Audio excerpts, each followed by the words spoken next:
Hey everybody, welcome back to JNJtabletop. Today, I guess we could call this another table talk. We have our friend Andrew here from Cawood Publishing. He's going to be talking to us about this new project that they have going on, new Kickstarter for Monsters of the Dungeon for 5th edition. Obviously, Jake is here as well. I didn't introduce him because, he needs no introduction. But Andrew, it's great to have you here today. Thanks. Yeah, good to see you guys again. Yeah, it's awesome to have you here. And I think before we continue, we got to show this promo video that you sent us because, good Lord, is it something to get excited about. And yeah, it'll give some context for this conversation. So let's do that real quick.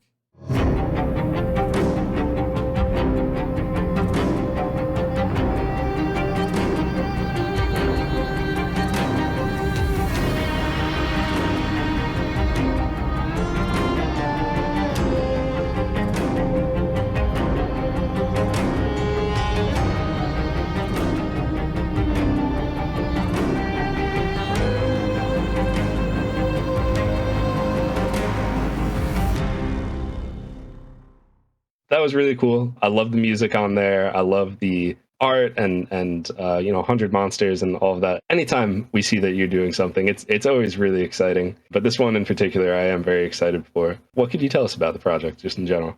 Well, this is really going back to the heart of the game, because this reminds me so much of what the game was like when I started playing, which was so long ago, I'm not sure, but I think 78 or 79. Dungeon crawling, Adventures in Dungeons really is where D&D started, and it doesn't actually have to be an actual dungeon. It can be a large castle or even a sailing ship. It's just that idea of you going from chamber to chamber, space to space, where you're basically in this pattern of listening, checking for traps, and then dealing with what's there, which doesn't always have to be combat, but could be, and then looting, looking for treasure. And it's really the classic adventure, and I think it also, we're going to lean back into the heroic adventures, which we always really like to do, but we're going to do it even more this time. So the way the book is going to be set up is basically introducing you to a party of heroes, and then we're going to say, here's 7 different kind of dungeons that they've heard about, and each dungeon is going to highlight one of those heroes as well. And we're going to have an action shot with each hero and a creature from that dungeon as part of the book. That is incredible. So you're going to have 7 different kinds of dungeons. You sent me some information, and I'm trying to sift through it because I love hearing you talk about it because it gets me excited. I totally agree. This is getting right back to the roots of D&D. Yeah. Where you're just, it's the dungeon crawl. This has just got me excited. So do you have preset characters that you're going to have in this book as well? Or is it just kind of like a concept? No, we're going to have these characters. We're going to have a party of 7 heroes, one for each dungeon. Basically, one is sort of an expert for each kind of dungeon. And we'll give you all their information. And we're going to have them sort of between 4th to 6th levels. So they're not beginners, but they're not really high level. Sure. And I should mention, too, that the book is definitely made for 5e. But this time what we're going to do is we're going to add some resources for people who play Pathfinder or OSR games. So a lot of the things that are in our books can be used in other systems. But this time we're going to add a little bit of information, likely in the form of tables and some hints of how to change. Basically it's the mechanics that are a little bit different. The games are very similar. I know some people would like to argue about that, but I think in general, the games are fairly similar. Yeah. And and then we're going to add every monster is also going to get 3 quests this time, as well as our adventure hook table. You have the huge adventure hook table. Each monster will have 3 specific little quests, ideas that you could have to use them. And in the other books, at times we've had maybe 10 magic items scattered throughout the book. This time we'll have 20. So we'll have that as well. So you're telling me there's around 300 plus quest ideas, plus a quest table on top of that. Yeah, and then the stretch goals will be for 20 extra monsters to bring it up to the biggest book we've done. And then a trap section with illustrations, dungeon maps for each kind of dungeon. So the first kind of dungeon we're going to have in the preview booklet is an arcane dungeon. And then we'll also have stretch goals for an adventure and for an NPC book as well. It comes off to me as if when you see how Wizards of the Coast marketed 4E and then they changed it to 5e. Like in 4e, you had Player's Handbook 1, Player's Handbook 2, Player's Handbook 3, Dungeon Master's Guide 1. And then they switched to like every book is for everybody. We got Dungeon Master things in there, then we got Player's things. And so I feel like the thing as a Dungeon Master that I feel is missing is those just rich, deep, let me sink my teeth into this giant resource and just knock the socks off my players. And it just sounds like that's exactly what this book is going to be. Well, what we always try to do, I mean, really our first book, we had some lore there that you could have to create a campaign, but it was mostly an A to Z monster book, our Monsters of Phaland book, this one, behind my shoulder. But ever since then, all of our monster books are really campaign books. So the idea is that as a dungeon master, you have this book at the table and you have everything you need. You know, if you're running dungeons, any kind of dungeon, even if, like I said, like it's a castle or it's an airship or, you know, that sort of basically that kind of setting, that kind of layout, this book is all you need. And if you're, same as when we had our wilderness book, if you're running wilderness adventures, everything is there. You know, encounters, magic items. Well, that other big news is that the manuscript is almost done. And I've never done that before where the manuscript is going to be done before the Kickstarter's done. So I actually have all the creatures here and most of the book done. And I can tell you, like, there's 20 humanoids, 20 undead, 18 aberrations, a dozen fae, 10 constructs, 8 fiends, 9 elementals. So I can, you know, and there's a few more, but I've got it. It's all right here. And there's going to be, you know, you're going to get a whole world, basically. I have to say, I mean, we very proudly supported your Monsters of Phaland 2 Kickstarter. And one of the things that I thought was just such a nice thing was you have a map of Phaland here. There's regions. Yeah. It's this thing. And I know if you go in D&D lore, it's like, you know, it's this mirror thing where it's kind of like the material plane, all that kind of stuff, like the Shadowfell is. But, and I know, correct me if I'm wrong, but I believe this is based on your homebrew World of Mir, which is why your website is worldofmir.com. It just struck me as such a useful thing that a dungeon master would really just like to have instead of barely a page in the DMG. Right. Yeah. Well, that's why, I mean, originally we started with Phaland because it was so underserved. There were barely any Fae. There still are in the core game. I mean, in the monster manual itself, it's like there's 10 or something, and there's a few in a few of the other books. The idea with, I mean, Phaland really for us is a separate world. It's not Mir, and the same with our Underworld that we're creating, which is in our Underworld book. There are tie-ins to Mir from both the Underworld and Phaland. But even Mir, all of these worlds, basically creating them so if you want to run them the way you want to run them, if you don't want to use every little lore, piece of lore in every faction, you don't have to. And if you need a place to put an adventure, we've given you the space to do that.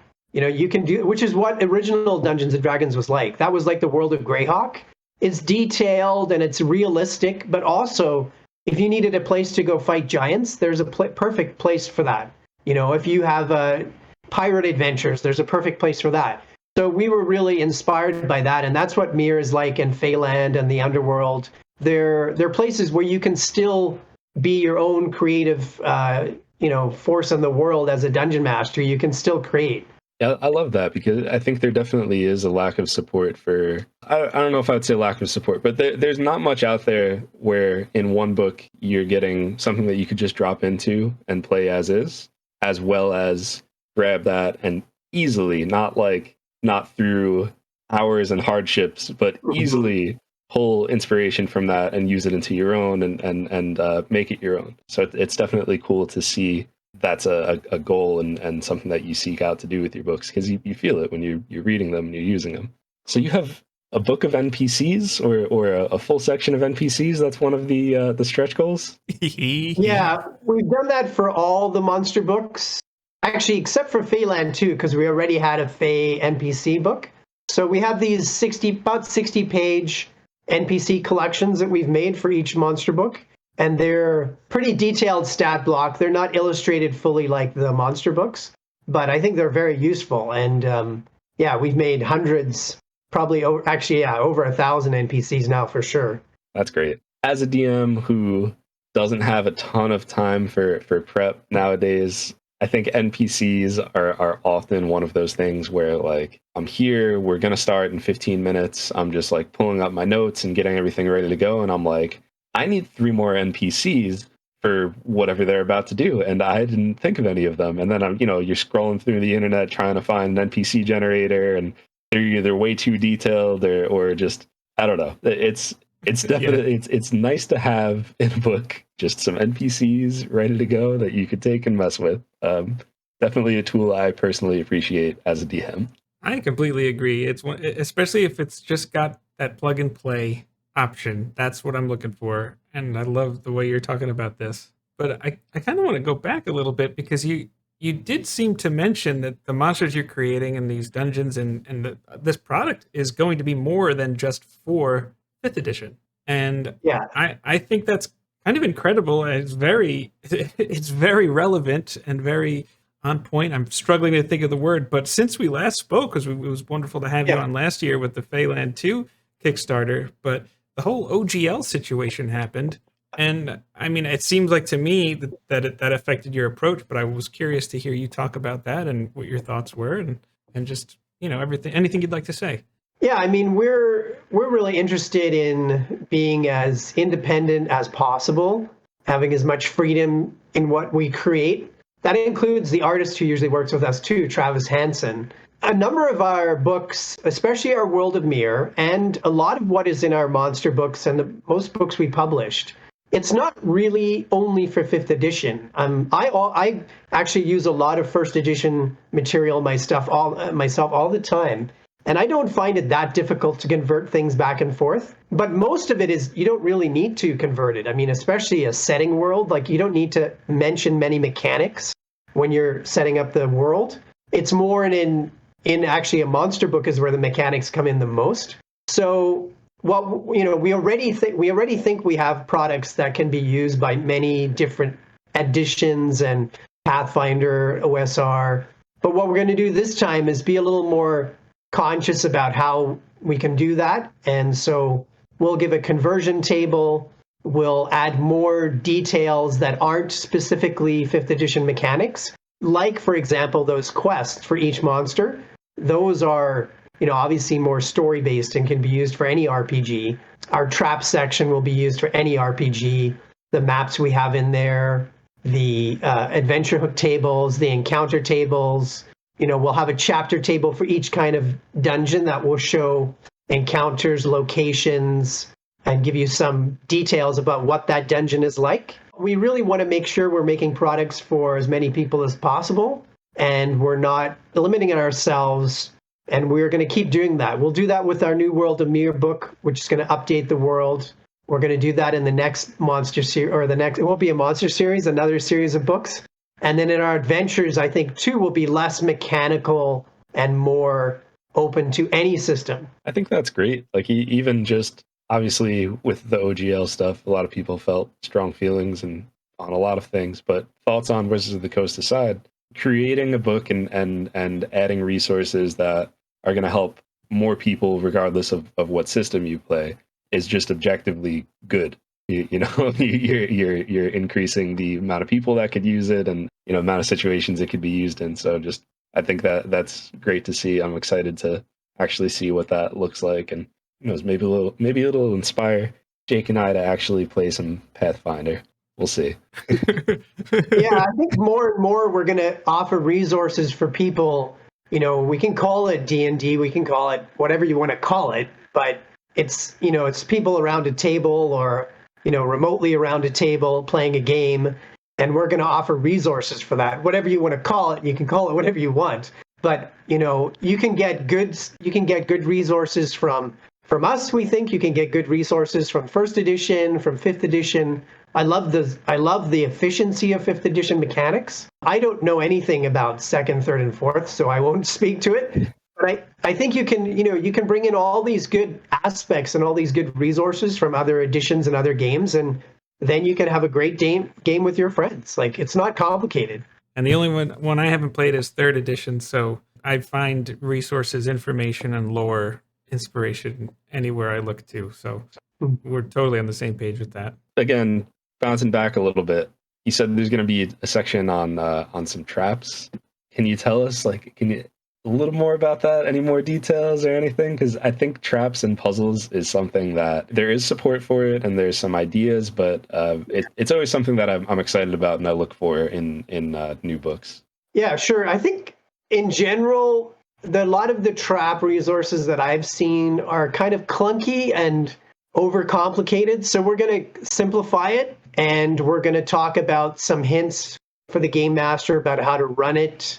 I think actually, with 5th edition, they never had this in 1st edition. I don't know about the others, but in 5th edition, you have this roll to attack for the trap to see if it hits the character. It depends on what kind of trap, but in general, you have this. I think that's overcomplicating it. So that's the kind of thing that we'll do is I think it's good to have that for certain traps, like say a pit trap opens up. I think it's nice to have a dexterity saving throw there. That makes sense to me. Like somebody could grab onto the edge and save themselves from falling, right? But I think a lot of traps, unless it's a poison trap, then it makes sense to have a constitution save, I think. I think a lot of traps, and personally, I think they should just go off. And I think it's much more simple. And so we'll talk about that. We'll talk about simplifying it. We'll talk about the difference. We'll probably break it up into non-magical and magical traps. And then we'll add an extra page, a whole page of more complex traps.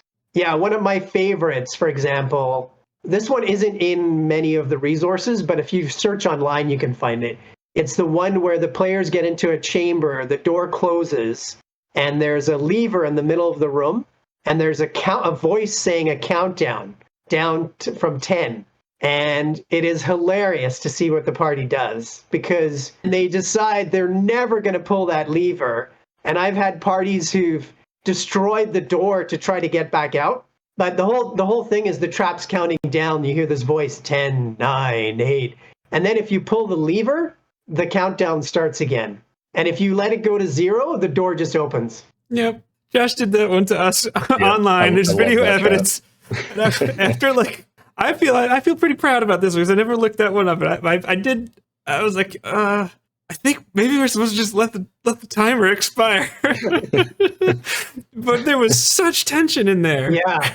Oh my gosh. It was like, really? Yeah, I think so. Really? You want to do that? Yeah. That's a great one. Another great one, really quickly, is one where it's a spiral passage and the party enters it and they find these traps have been set off and they find the victims of the traps and they keep going around the spiral and they finally get to the center. And there's like on a pedestal, there's like an Indiana Jones in Raiders. There's an item to take off the pedestal and they take that off. And then you hear this kind of clanking sound. And then you hear this whizzing sound and all these metal bangs and all the traps that they've walked past are all resetting. Oh, so it wasn't on the way in. It was on the way out. That's interesting. Great. Yeah. I like that a lot. So yeah, I think there's a lot to do there, and there's a series of books called Grimtooth's Traps, which are pretty good, but a lot of them are really complex, and it's kind of dense to get through it. And then I feel the Dungeon Master's Guide, it's a little bit clunky and could be a bit smoother, so we're going to try to simplify it. I like that. As a DM, I often feel overwhelmed with trying to put traps in dungeons, so I tend to avoid it more than I probably should, and right. I like it. I like the idea of it being a little simpler. I think you don't have to use them very much, but I think here and there, I think it's fun. And then once in a while, you might have a Tomb of Horrors type dungeon where there's traps everywhere. But usually, I don't use them that much. But that helps because then it surprises the players and it adds some more weight to the trap. I've never done Tomb of Horrors. I definitely want to try it out at some point, just because I know how infamous it is. Yeah. Completely aside from the Kickstarter, the last time we spoke, you had mentioned you were playing your 5e game, and then you also had a Traveler game going on. What active campaigns do you have going on now? And is it the same as last time, or did those campaigns end? One campaign is almost finishing. That's been going for about 3 years. We usually rotate every couple of months, and we play twice a month. So it's not a full-time thing, but it's about 3 years, a Greyhawk campaign. So using 1st edition material with 5th edition rules, and then Cawood monsters thrown in there as well. So that one, they're almost at 18th level. So that one's almost done. And I'm actually starting to merge my two groups into that one campaign. They've actually been playing together, two different groups of people, which has been interesting because I have one online group only and then one here in Vancouver, which we have been online, but usually we're in person. And then the online group has a World of Mir campaign. That one is around 10th level. That's been going for about 2 years. And that one is once a month. And then the other Vancouver group, they have another campaign. They're about 10th level as well. So the local group, once we finish the Greyhawk campaign, we'll start a new one because that group usually alternates between two campaigns. And then as a player, I have the Traveler campaign once a month. You're the DM for all of those other ones that you mentioned. Yeah, I DM usually 3 times a month, and I have 2 groups, and I have 3 campaigns going on there. Sometimes once a month I'll play as a Traveler player. A lot of gaming. Yeah, I'm lucky. My wife lets me bank dad time, and It sounds like you have it spread out a little bit though, so it's not like, every single night you have this intense demand on you. You spread it out a bit. Yeah, I tried. I mean, as everybody knows, life balance is huge. So I'm still mostly the main caregiver, so with my daughter. So Cawood Publishing is sort of like mostly 10 to 2 during the day, but of course, here and there I might do different things like today. And on the weekends, I usually try to stay away from work, but when you have your own company, sometimes that changes as well, especially when you're running a Kickstarter. But I try to have a balance. I always, one really nice thing, usually in the summer, there's a bit of a break. And then at Christmas, usually we turn everything off for like about a month. That's really good to be intentional with that and give yourself a break. Yeah, you have to. I mean, I remember in university, my friends doing all-nighters, and I had rules for myself, like no all-nighters. No, I didn't even do homework after maybe 9 o'clock. I think it helps to try to give yourself some kind of balance, for sure. Boundaries are very important in literally every aspect of everything. Yeah. All right, one more question, just for my curiosity, I guess. Jake and I recently did a video about the great DM crisis that's going on right now. The thing with it that I've been stuck on is that a lot of what we've been reading is saying 5e is the cause of the DM crisis. So just kind of with that in mind, do you have any opinion on that, if you care to share it? Or it's just, I don't know, it's something I find interesting to hear people's opinions on. Yeah, it is interesting because I know starting to play the game when it started, of course there were less DMs because being the DM always takes more effort. You've got prep to do. And it's a game. The player, as far as I'm concerned, the player should just show up with their sheet and their dice and be able to play. I don't think players need to prep or memorize every part of their spells. Or to me, players should just show up and play. And that's one of the great parts about the game. The DM, you have more responsibility and you have to get prepped and organized. So there were always less DMs than players. And there's also a lot less good DMs than bad DM. Well, so yeah, for sure, I think that's still the case. I mean, you have way more players now. So of course, if you have way more players, you're going to have less DMs. That's going to even be more of a problem. And there's more ways to play. I mean, you couldn't play virtually in the 70s and 80s. It's just the reality of the numbers as far as I'm concerned. The idea that it's because of 5e, I think, is ridiculous because 1e is way more complicated, way more clunky, and it was much more difficult game to run. 5e, I think, is really simple. Like, my 6-year-old can play. I know people who have 5-year-olds playing. Of course, when you become a high-level magic user and you have 30 spells, it gets more complicated. But most of the classes, it's not that complicated. And I don't think it has anything to do with 5e. Although I do like the content more from the original game than I do the content from 5e. I'm not that enthralled with the adventures and the supplement books, although I think Xanathar's is good. The weird thing about that, I was just looking through it again, the encounter tables they have in there, they don't have dungeon. And it just shows you how the game, the priorities and the focus have changed. They don't like looking at the party being heroes, and they don't like looking at having the traditional adventure. I think that's more territory that my company can can move into, because I think it's a great part of the game. It's something I love that we know we can expect from Cawood, is that it's going to be heroes, it's going to be good versus evil. And obviously, there's resources, you can do whatever you want with them, but I love that about Cawood and you, Andrew. Absolutely. I like that for sure, but we still have creatures, like the guy who's on the cover right there for the dungeon book. So you can obviously choose the alignment that you want or not have an alignment, but I made him, I think, chaotic neutral, and his story is really interesting, so he's not a lawful good hero. We have characters like that who are more in the gray areas, but the main stories that we look at and the main focus that we have is on the heroic adventure. In the heroic adventure, you do run into characters like that. Sure. And I think that's when it makes those characters interesting. Yes, how do they contribute? Do they contribute? How do you coax them to contribute? There's lots of ways. They end up going on to one side or the other. Are they not really that important? Like, maybe this character isn't, as important as you thought they were. Do they have an interesting outlook on something?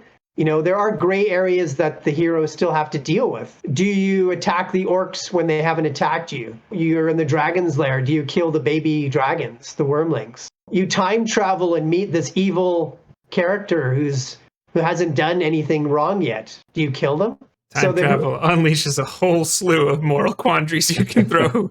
I mean, that's Terminator 2 right there. I love it. Yes. So all of that, we I think stories have those aspects. We just don't sort of give up the heroic space. Let's put it that way, because I think that's at the heart. I think that's what the game is. Couldn't possibly agree any more than I do right now. Yeah. It can look slightly different. Like, it can look like Firefly, right? Maybe the party's not entirely lawful good.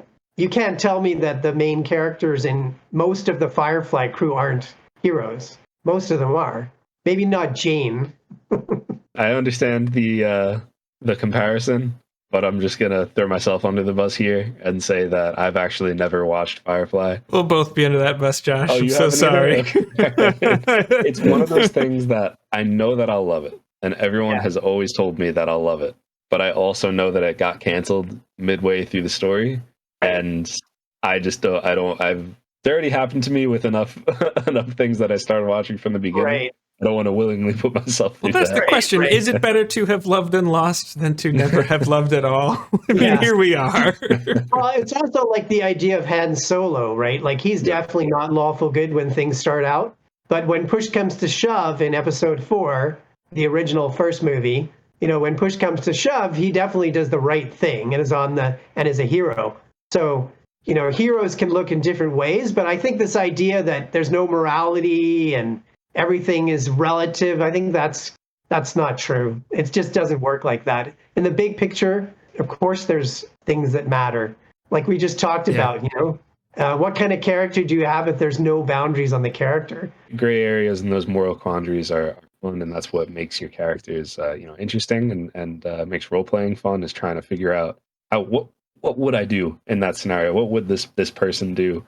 But just the idea that you don't have to be the lawful good paladin, that doesn't mean that you're not going to choose to save the world. One attribute of a player, of what I would consider an attribute of a good player, is a player that's going to bite the adventure hooks. Yes. So if you're going into a heroic campaign with those kinds of themes, and you make we'll just say a jerk character, well, don't make your DM do all these sorts of gymnastics just to fit your character in there. Just don't be that guy to start off with. Did you say bard character? Oh, there you go. All this talk has me wanting to see what kinds of things you've cooked up for us. I don't know if you've had anything else you'd like to say or highlight about this project that you have, because I couldn't possibly be more excited. That meme where it's just shut up and take my money, that's kind of where I am. But if you have anything else you'd like to say, please let us know. Just that people could sign up for the launch beforehand, at all our socials or on Twitter or on our website. There's a link to sign up beforehand, so you'll get an email when the Kickstarter starts, and then it runs April 25th to May 25th, and you can download one of the chapters during the Kickstarter that I mentioned, the Arcane Dungeon chapter. And then as the Kickstarter goes on over that month, we'll release an image almost every day of something from that chapter. And yeah, I think this could be our biggest and best book yet. I'm so excited about that. So yeah, all of the information to this Kickstarter, Andrew's YouTube, Twitter, worldofmir.com, all that stuff, there's going to be links in the description, which you should be checking out anyways, because there's going to be a whole bunch of information there that you really need. If you watched our last interview with Andrew, he ran a little adventure for us. So that's going to be on screen now for you to click, because he's going to do the same thing using monsters from Monsters of the Dungeon. We'll see you soon, everybody. Take care.